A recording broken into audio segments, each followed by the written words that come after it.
Alright, Season 22 is here, and today we're going to look at the ability tree for every legend. This is all my personal opinion, and if you main one of these characters and you choose differently than I do, leave a constructive comment so that you can help other people with your experience. So without further ado, for Bangalore, I like the 60-second ult cooldown more than the tactical cooldown. Although if I had a really long rotate, I could see taking the tac cooldown. For level 3, I'm going to also go left. I think unless you're like deep in zone or maybe in like some sort of caustic meta, I always take auto ping enemies who trigger passive. I think giving the whole team information is the best. All right, for fuse, I will usually take gain access to ring consoles, unless of course you already have a control legend. Then you can take only 20 damage and no slow effects from ult. And for level 3, I always take reckless. 50% less explosive damage is significant, and it allows you to very literally frag out. You can knuckle cluster a room, throw frag grenades into it, and just push straight through. And as you can see with the ult, if you were to take the scar tissue, it allows you to do the same thing within your ult. So that just depends on your strategy. You can see how effective it is to be able to run through your own ult. Alright, I don't play Ashe too much. If I do, I take the call out nearby squads after squad wipe. For level 3, I usually take the +1 tac charge. If you're playing an edge ring strategy and you're holding people to ring, snaring multiple people for triple the lifetime is really good for those situations, but most of the time I just prefer having another tactical.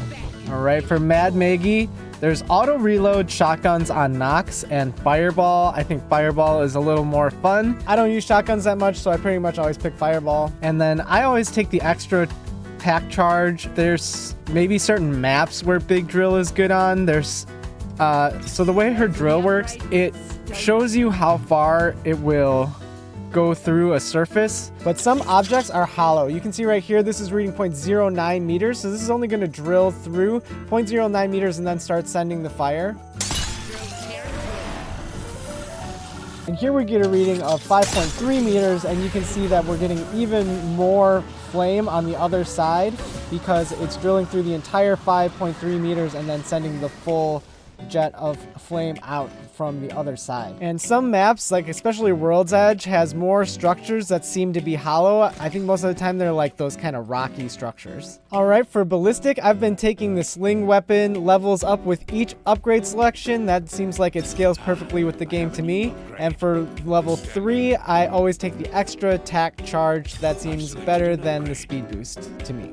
Alright, for Pathfinder, if your team already has one of these abilities, you just choose the other one. Otherwise, I prefer having the survey beacons. For level 3, I think the Zen Zipline has proven itself to be the best rotate ability in the game, so I don't see many reasons to take tac refresh on knock unless you're trying to get clips. Alright, for Wraith, getting minus 60 seconds ult cooldown seems a lot better than the extra passive. I think they should just build that into their passive anyways. And for level 3, I would always take the minus 5 second tac cooldown. If you're a Wraith main, you can let me know if the faster windup is worth it in the comments. Point jumping. And for Octane, I think the extra ult is almost always the right choice. And for level 3, if you have controller players on your team, you can take airborne agility. Otherwise, if you're all mouse and keyboard players and everyone can tap strafe, you might as well take minus 5 stim damage. For Revenant, I think taking the 30 seconds ult cooldown is the clear choice. I'm not sure why anyone would take the call out nearby squads. For level 3, I used to always take the minus 5 second tac cooldown because I felt like it gave you more access to the tactical. But the tac refresh on knock now also includes assists within 3 seconds of you dealing damage. So I think taking the right side tac refresh on knock is a lot more reliable now. But if you have a long rotate and you want to cover a lot of ground, then you might need to take the left side so you can just pounce your way through the map. Alright, for Horizon, I think seeing the bats is more important than the ordnance, and I don't really like seeing them through walls. And for this one, I guess there's map situations where her tac cooldown could be more impactful, but I usually take the ult cooldown. Alright, for Valkyrie, I always take the afterburners plus 15% higher launch with ult. It gives you way more reach on her ult. And for level 3, I take the missiles. I guess having extra jetpack fuel can be good, as, again, on like certain maps, maybe Storm Point has a lot more verticality, and possibly the new map has a lot more verticality where you want your jetpack fuel to be able to get to the top of a very tall structure. But her Q is pretty bad. The missiles are kind of bad, so making that better I think is important. For Alter, I'm pretty much always taking the enemy recon unless you really want the ring console. And for level 3, I think the minus 10-second tack cooldown is a lot better than the infinite alteration. Her tactical is the best part of her kit. I've been playing quite a bit of Bloodhound, and I was trying to make the double Raven side work for the ability tree, but double the duration of the tack full body scan is just so much more information for the team. And for level 3, minus 50% tack cooldown while alt is active gives you access to like that extra tactical when your alt is on. And all recon legends have threat vision built into their kit this season.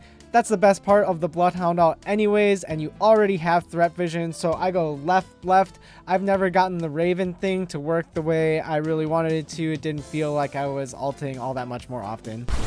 Crypto has the drone handling built in now, so you can either choose from increase the Neuralink and EMP range by 25% or off the grid.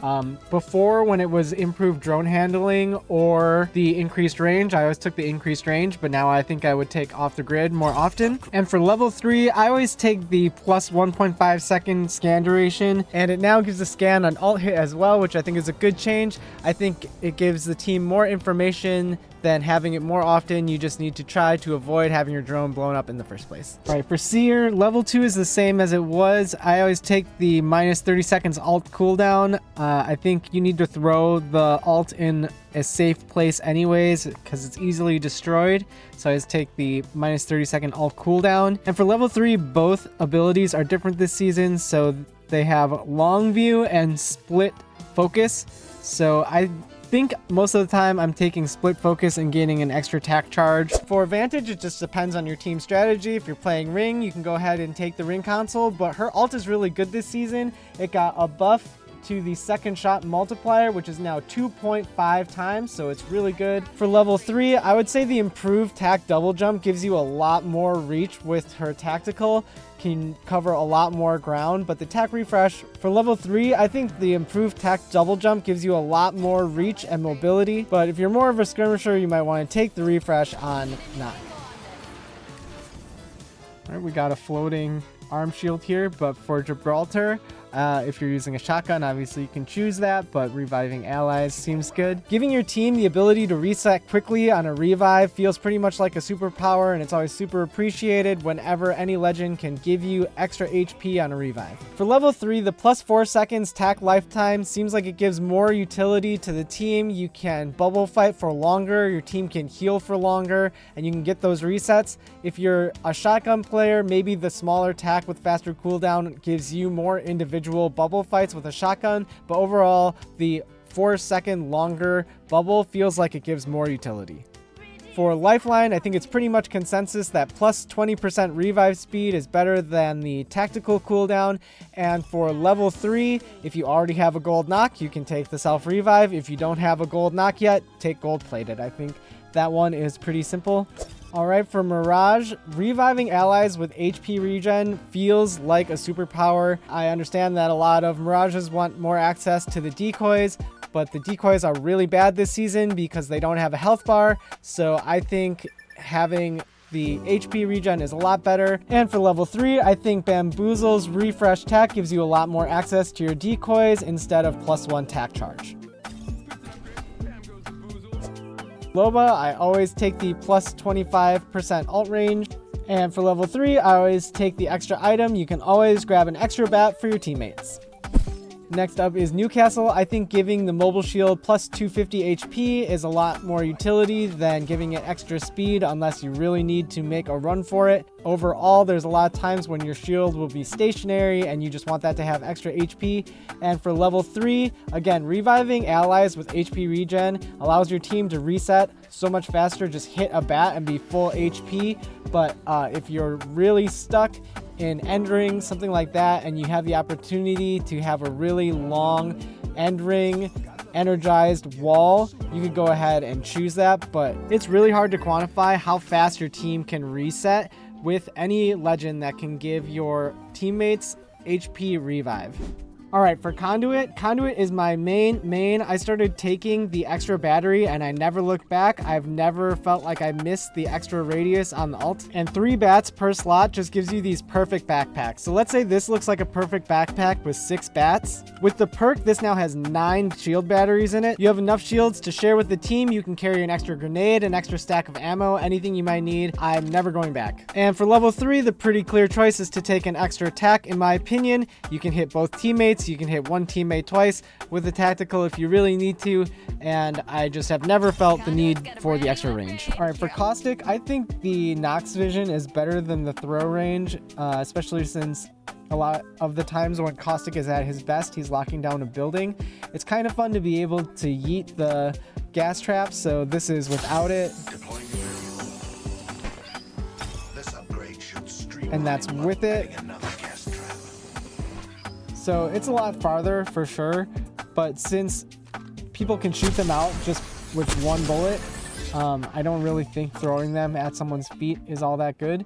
For level 3, I feel like it's pretty much consensus to get plus 50% alt gas area of effect. It can fill up an entire end ring when it's at its best. If the regen HP gave it to the whole team, I could say maybe, but having plus 50% on the alt just makes it huge and really hard to deal with.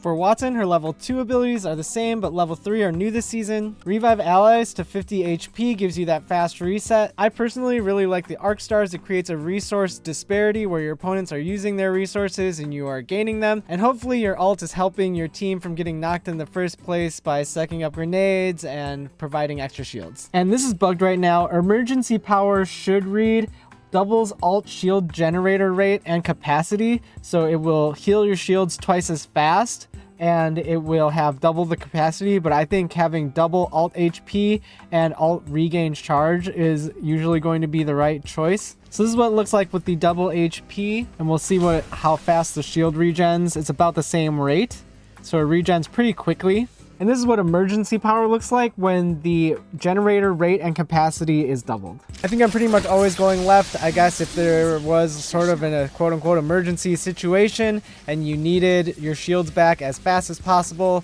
this one could heal up the team a little faster, but I think having double HP and having the generator regen its own health is a lot better. For Rampart, I think having more access to Sheila is the right way to go, minus 30% alt cooldown. For level 3, if you're in a situation where you have Sheila placed and you're going to be staying in one spot for a long time, you could take the faster reloads with Sheila and amp cover. Otherwise, I think improving the Sheila handling and spin up gives you a lot more versatility. It's always hard to 1v1 a Sheila. That was a nice communion with the earth. All right, last one, Catalyst. For level 2, I always take the +1 max spikes. I think that helps you lock down a building a lot better unless you have a really long rotate and you know you're going to need the length on the ult.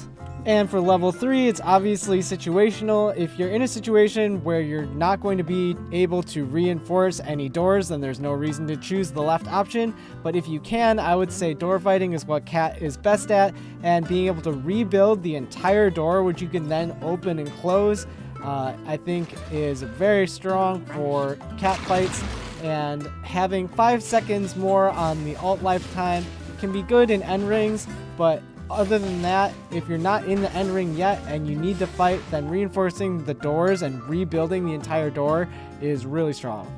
Alright, that was every legend ability tree. This video obviously took a lot of time, so if you like the video and subscribe, I really appreciate it. And if you main any of these characters, this is your opportunity to share your experience in the comment section. You can work on a life skill right here on YouTube by learning how to leave a kind and constructive comment meant to help others. I think you'll find over time that these kind of interactions will help you so much in life, so give it a try and leave a constructive comment about your favorite legend in the comments.